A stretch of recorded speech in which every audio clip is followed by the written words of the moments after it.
right, so everybody knows Queen, right? One of the most popular and influential rock bands of all time. Huh? Brian May, Roger Taylor, Freddie Mercury. They formed the group in London in 1970. Smart guys, too. How smart? Brian May has a PhD.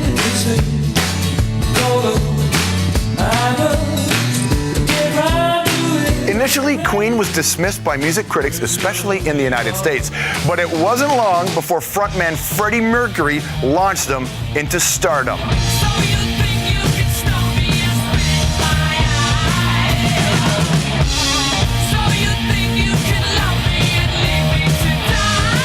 With that unique voice and legendary live shows, Queen became one of the best-selling groups of all time. Their albums have spent more than 1,400 weeks. That is 27 years on the UK charts.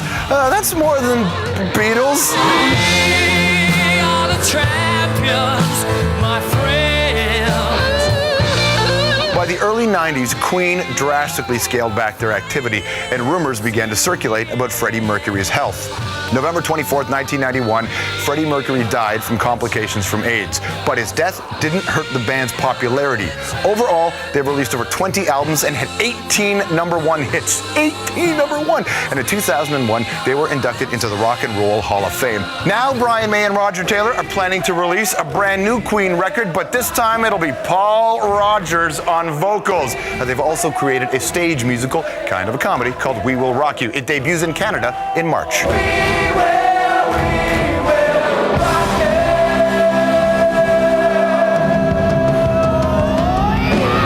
Well, here we go. One of the most successful bands in the world ever, Queen. Roger and Brian, how are you, gentlemen?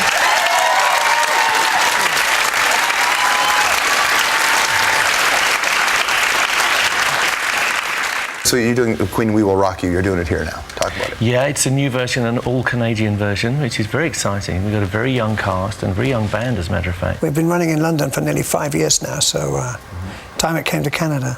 And so initially people would think, listen, a musical by a band, okay, is this going to turn into some weirdo self-indulgent story of my life story?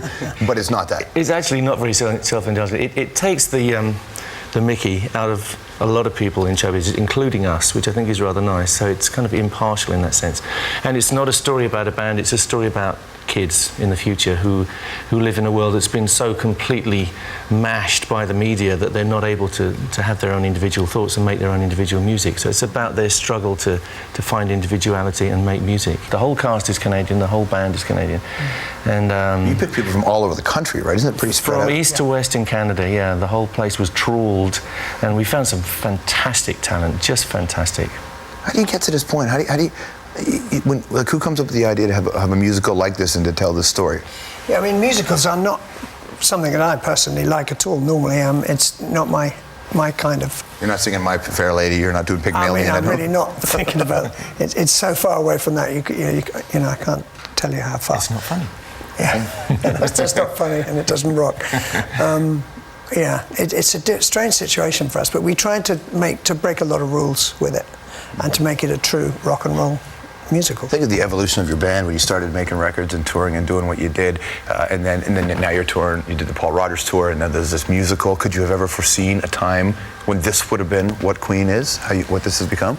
Not really. I mean, it's difficult to say what Queen is. It's really us two, you know.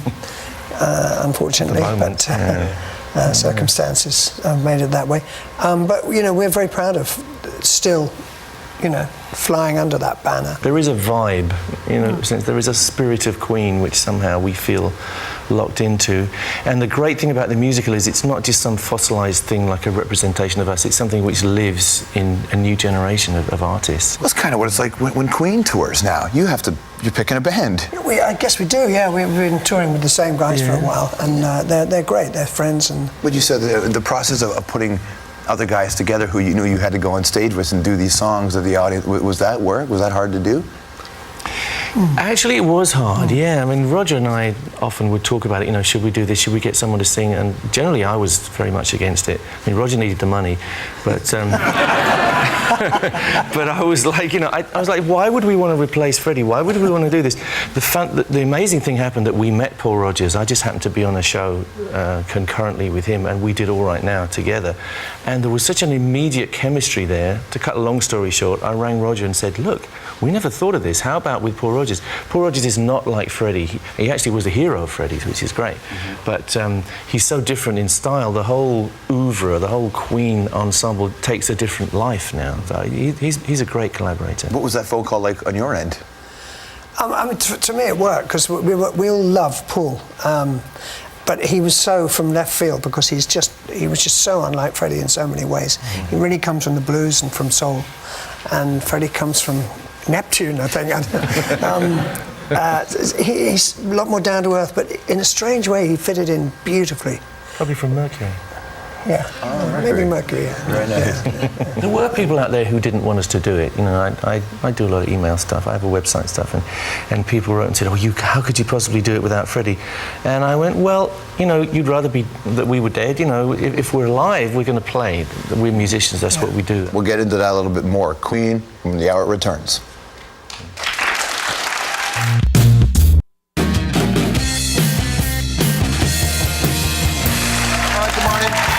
Here on the hour, Brian, Roger, the guys in Queen.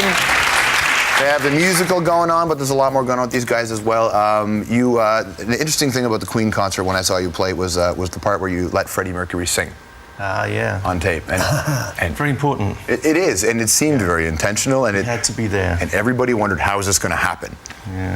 Tell us about that. I think we didn't really think that it would work with anybody else singing Bohemian Rhapsody. So we, through the trickery.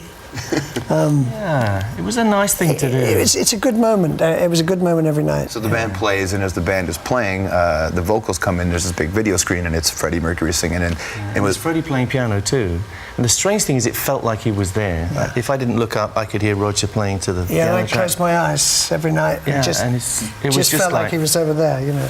And I can't begin to imagine the sort of surreal feeling it must be for you, because we all only know about the story of Queen and Freddie Mercury through what we saw in the papers and what we see live in the history of your band. But that's your friend, that's your life, that's your band. I mean, we just passed the 15-year anniversary. I can't believe it is 15 years. He's sort of part of our mental wallpaper, really, and I think we still both think about him on a daily basis. Yeah, absolutely. He's forever with us in the music, and you know, we had a whole life together. So yeah, it's like a family member, really. That's the way it feels. It feels good, strangely enough. You know, to a certain extent, I mean, you don't get over it.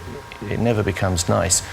But you get to a point where you realise the joy of it. You realise the fantastic times that we had and what he's left us, and what we still share, in a sense. So we feel good about what we bring to the public of Freddie still. Well, Freddie's death, the tribute memorial concert you guys did, the huge one, raised a lot of attention, a lot of awareness to AIDS issues, HIV/AIDS issues. You still are involved with that, right? Very much so, yeah. We run this charity called the Mercury Phoenix Trust, which continues to generate you know, quite a lot of money towards AIDS help, mainly help and research. How's it changed for you dealing with the subject 15 years into it? Because it was very early in those early days. It was. It still needs saying, though. People tend to think that, oh, it's done, you know, it's dealt with, but it's not. It's still there. It's still rampant. And, yeah, we think it's still worth kind of banging the fist about. Yeah, I mean, the fact that the people can actually exist with it now, you know, with the drugs now.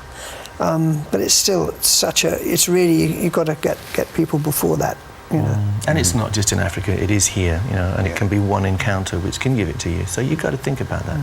Absolutely. You guys are the kind of guys that look back on your career. Do you look back and you go over it with a fine-tooth comb? Do you think about things you've done? Are you those kinds of people? Try not to think about something. Like, do you have regrets? I know there's a great line, regrets I had a few, but do you look back at the things you've done and say, you know, I wish that wasn't in the books, or? No, I think maybe a couple of things. Well, you know, but mainly, the funny thing is, you look back with a forgiving eye sometimes, because I look back on me and I think, God, that was a kid, you know, and I can forgive myself making those kind of errors. Well, I mean, the Sun City apartheid thing was big in Canada at the time, and you guys took a lot of heat for that, for playing. A lot of heat for that. Yeah, we did, yeah. We were well intentioned, but maybe slightly naive. We acted according to our own consciences, and I think we did some good by being down there. I mean, that's another subject, but I would defend that to the death. And recently we've done a lot of stuff with Nelson Mandela, and he certainly didn't have a problem with us. So if people still do, fine. You know, we always act. You can only act according to your own conscience. You work things out as best as you can, And Nelson didn't mind, so that's okay. Yeah. The fact that we played to non-segregated audience at that time was quite a coup, actually. But people tend to forget that. When you look at today, there are so many artists who are very politically charged and do, get involved. Do you look back with the benefit of experience and say, careful how you handle yourself? I think it's up to the individual artist to say that. I know Freddie was always completely against politicising. He used to say we're entertainers and it's all disposable. And that's a good viewpoint, really. I mean, in a sense. It is. I wouldn't go that far, actually. I don't think it is disposable. It's lasted, but it is a good viewpoint, though, in some ways. Yeah, music is what we're about. And the fact that we can take it all over the world, regardless of race, colour or creed, something that we're very proud of.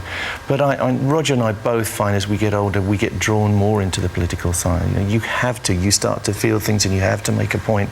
You feel some responsibility. Mm-hmm. So I guess we're becoming slightly more political, even in our music, probably. The story's kicking around that you might do a new record. Is that for real? We are. Yeah. We've started a record, yeah. Yeah. We went in the studio, just Roger and me and Paul Rogers, actually, to begin with, just to test the water, see what happens, because we've already tested it pretty good on stage, and that works great. But to go in the studio, and we went in almost unprepared as well, deliberately, just bounced ideas off each other, and came up with some tracks, which I think are really great. They're very different. They're very unlike anything that we've done or anything that Paul's done, actually. Quite fresh. It's quite went spectacularally well, really, Is it like riding a bicycle? You just get back on? Yeah, I think so, in a sense. Yeah. It's a different bike, though, you have a different saddle height, and it gets a little wobbly at first. Just change bikes occasionally. Well, and the thing is, too, and I guess as the audience expectations is when Freddie died, they just expected you guys wouldn't make music anymore. They just figured that was the end of Queen. Yeah, well, so did we. Yes, we did. In a way, but it just wouldn't die. Yeah. It wouldn't lay down. Yeah, there's something which we did work all our lives, all our young lives, to put together. And it is something precious, and there is a precious legacy out there which we've come to realise. It was good for us to take a break, I think. I mean, we never stopped making music, but we stopped making music together for a while. And I think we came back with a real good perspective and an understanding of where we fit into the growth of rock music in recent times, and, a certain humility and a certain enthusiasm for what we had, what we shared. Did that change the way you guys related to each other? The experience? I don't know, we've so many ups and downs over so many years. I think with Brian and I sort of have a sort of mutual respect that we probably didn't always have, It's true. Roger, in the fights in the band, it was normally Roger and I who were opposite ends. Everyone thinks that Freddie was difficult. Actually, Freddie was great. He was a great diplomat. Yeah. Generally, Roger and I were at opposite ends of some kind of stick, some kind of bone of contention. And I think we do have more understanding of each other now, Roger and I. We know that we disagree in certain areas, but we have a respect. There's also more space. There's only two of us, So. Absolutely. You still have the great Queen song in your head, something that hasn't been recorded yet? Oh, I think we have some great new material. Yeah, I really do, actually. It's been a long time, but yeah. That's going to be good, because next time we go out, we won't just be nostalgia, we will be, this is what we are now. I was going to ask you, because radio has changed so much. I've talked to David Bowie and guys like that, and Alice Cooper, and big legend who can't get new songs on the radio anymore. Yeah. Tom Petty. These guys have trouble getting new songs on the radio. Yeah. So for you, people will have you come in, interview you, love to have Queen, but will they play your new songs? They'll probably play Bohemian Rhapsody. I don't know. We get played a lot in England because I live there. I know that. But strange enough, I don't hear the Beatles or the Rolling Stones, and I wonder why. Because they did make some good records, The radio seemed to put themselves in a box. Of course, that may change too. See, our musical's going to change that. Your musical will do it. It's going to change the world. Yeah. Perfect way. Nice to see you, man. Thanks for coming on the show. Thank you. Great. Roger, Brian.